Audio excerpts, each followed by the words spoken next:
अस्सलाम वालेकुम viewers, cricket यारी की एक नई एपिसोड लेके आपके सामने हाजिर हुए हैं। बाकी मेरे एक्सपर्ट्स बहुत बिजी थे, सो मैंने कहा आपको मैं एक बहुत बड़ी हॉट न्यूज़ दे दूं। सका अशरफ की ऑडियो लीक हो गई है। ये उस वक्त की बात है जब बाबर आजम को इन्होंने हटा दिया और शाहीन अफरीदी को एज अ कैप्टन इन्होंने अनाउंस कर दिया T20 का, और शान मसूद को भी कप्तानी का ताज पहना दिया। जब ताज पहना दिया उसके बाद ये घर बैठे हुए हैं अपनी बेटी के साथ, और एक सीनियर सहाफ़ी, फ़ीमेल सहाफ़ी, जर्नलिस्ट के साथ बैठ के बात कर रहे हैं, और उसमें बकाया बताया जा रहा है कि क्या साजिश की मैंने। मतलब ज़का अशरफ कह रहे हैं कि मैंने क्या साजिश की। बेटी पूछ रही है क्वेश्चंस, सीनियर सहाफ़ी भी पूछ रही हैं, और वो उसका जवाब दे रहे हैं आपस में, और ये ऑडियो लीक हो गई। आज बहुत वायरल हुई हुई है सॉरी, बहुत वायरल हुई हुई है। उसमें सबसे पहले जी उनसे ये पूछा गया कि बाबा आपने क्यों बाबर आजम को हटाया, आपने शाहीन अफरीदी को ही क्यों कप्तान बनाया। तो ज़का अशरफ साहब का ये कहना था कि भाई मैंने इसलिए हटाया क्योंकि बाबर आजम बहुत पावरफुल होते जा रहे थे, तो उनकी पावर को महदूद करने के लिए मैंने उनसे कहा कि आप सिर्फ रेड बॉल के कप्तान बने रहें, वाइट बॉल की कप्तानी से इस्तीफ़ा दे दें आप। ये ड्यूरिंग वर्ल्ड कप का वो वाक़या बता रहे हैं कि उस दौरान बात हुई है। तो फिर जब ये सारा माहौल होगा तो आप वर्ल्ड कप में क्या, जाहिलों वाली सोच रखने वाले ज़का अशरफ क्या परफॉर्मेंस देंगे वर्ल्ड कप में। तो फिर यही हुआ जो वर्ल्ड कप में होना था, बहुत अच्छा हुआ। तो अवाम तो रुल गई, आप बड़े खुश हो गए, आपने ये जो फैसले किए बाद में कर लेते, इतनी क़यामत क्या आ गई थी। अच्छा, उसके बाद आपको स्टोरी आगे सुनाते हैं कि ऑडियो में क्या क्या आ गया। आपने ये ज़का अशरफ साहब ने कहा कि भाई मैंने उनसे बात की, लेकिन उन्होंने कहा मैं अपनी फैमिली से मशवरा करके बताऊंगा। जब उन्होंने ये कहा तो बकौल अब ज़का अशरफ के उन्होंने अपनी फैमिली से नहीं किया। एक तलहा नामी लड़का है जिसके साथ 8 प्लेयर्स बाइंड है, जिसे एजेंट कहते हैं। बिल्कुल आपने काफ़ी सुना होगा, एजेंट है तलहा, जिसके साथ 8 प्लेयर्स फैमिली टर्म्स रखते हैं, फैमिलीज़ के साथ मिलते जुलते हैं, और वो उस तलहा नामी शख्स के बग़ैर पाँव नहीं हिलाते, सांस नहीं लेते। उसमें रिजवान भी शामिल है। ये अब ज़का अशरफ की एक साजिश है। अब आई डोंट बिलीव कि इस पे सच्चाई है या नहीं, हो सकता है ना हो सकता हो। इस पे तस्दीक हो ले, आपको 1-2 दिन में बताएंगे, हमने रिसोर्सेज को लगाया इसके पीछे। खैर, तो ये कहा गया कि जो तलहा नामी बंदा था उससे मशवरा किया, तलहा ने कहा कि तुम सबसे रिज़ाइन दे दो। तो बाबर आजम ने तीनों फॉर्मेट से आके वर्ल्ड कप के बाद रिज़ाइन दे दिया। जब रिज़ाइन दिया तो शाहीन अफरीदी को कप्तान बना दिया गया, और शान मसूद को टेस्ट की कप्तानी दे दी गई।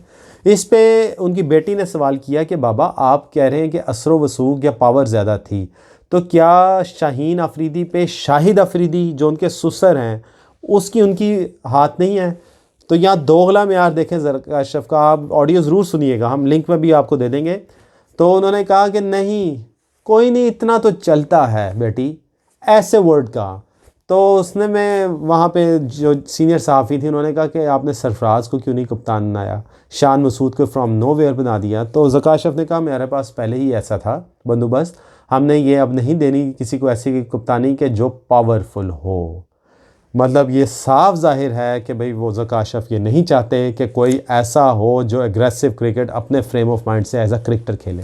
बस जी हजूरी, यस बॉस वाला बंदा चाहिए था, जो शान मसूद थे उन्हें बना दिया गया, और शाहीन अफरीदी को लेट्स सी, शाहिद अफरीदी के ज़का अशरफ के साथ बहुत अच्छे मरासिम हैं। तो उसकी वजह से वो जो हम आपको पहले से बता रहे हैं कि भाई ग्रुपिंग हो रही है, शाहीन अफरीदी चाह रहे हैं कि मैं कप्तान बन जाऊँ, दामाद सुसर वाला सीन अफरीदी, शाहिद अफरीदी चाह रहे हैं कि मेरा दामाद बने, और वो चीज़ हुई।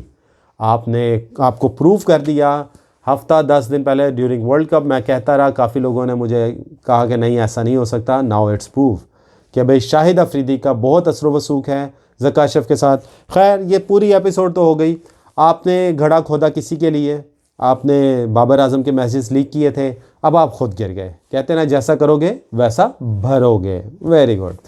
तो अब आप देख लें कि क्रिकेट हमारी किस लेवल पे जा चुकी है। थोड़ा सा मैं आपको रिज़ल्ट दे दूं, ये आपको बैकग्राउंड बताया। अब रिज़ल्ट ये चल रहा है कि भाई वही दोबारा 2011 से पहले की क्रिकेट हमारी दोबारा वापस आ गई है, रिवाइव हो गई है। मतलब क्रिकेट क्या, मैनेजमेंट, जिसमें फुल साजिश, फुल ज़्यादा पॉलिटिक्स, गंदी पॉलिटिक्स, जिसे आप कॉरपोरेट का कल्चर का कह सकते हैं, जो ऑफिस में होती है, घटिया तरीन पॉलिटिक्स ज़का अशरफ साहब ने स्टार्ट कर दी है मैनेजमेंट में। इसीलिए चीफ सिलेक्टर जो बने हैं, वहाब रियाज बने हैं, उनका एक बहुत असर वसूक है। शान मसूद के फादर का बहुत असर वसूक है। आप सबको पता है, कोई किसी से ढका छुपा नहीं है रिलेशन। उसके बाद कामरान अकमल साहब आए हैं, सलमान भट्ट को बनाना चाहा, मतलब मुझे नहीं पता, ये हमारी हफीज़ साहब को बना दिया और एज अ कोच भेज दिया ऑस्ट्रेलिया में, जो ऑस्ट्रेलिया में कभी टेस्ट खेले ही नहीं। मुझे नहीं पता कि हमारी क्रिकेट किस तरफ जा रही है। भाई वज़ीर आज़म साहब, काकड़ साहब, आपसे यही गुजारिश है कि जितनी जल्दी हो सकता है इस लींज ज़का अशरफ से जान छुड़ा लें, वरना हम T20 वर्ल्ड कप तक इंतहाई ख़त्म हो चुके होंगे।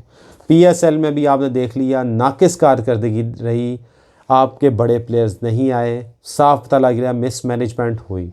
ऑस्ट्रेलिया में टीम गई खेलने, मिस मैनेजमेंट आपको नज़र आई कि आपको बैग उठाने वाला कोई नहीं था। शाहीन अफरीदी उस पर दे रहे हैं कि भाई कुछ नहीं होता, ये होता है वो होता है।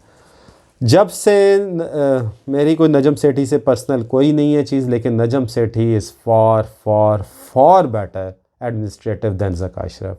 ज़का अशरफ, खुदा के वास्ते हाथ जोड़ते हैं आपसे, आप खुद चले जाएं, वरना आप जैसे आपने पीपल्स पार्टी वाला हाल देखा है वही PCB का हाल होने लगा। आप सब दुआ कीजिए, आपसे फिर मिलेंगे। अल्लाह हाफ़िज़।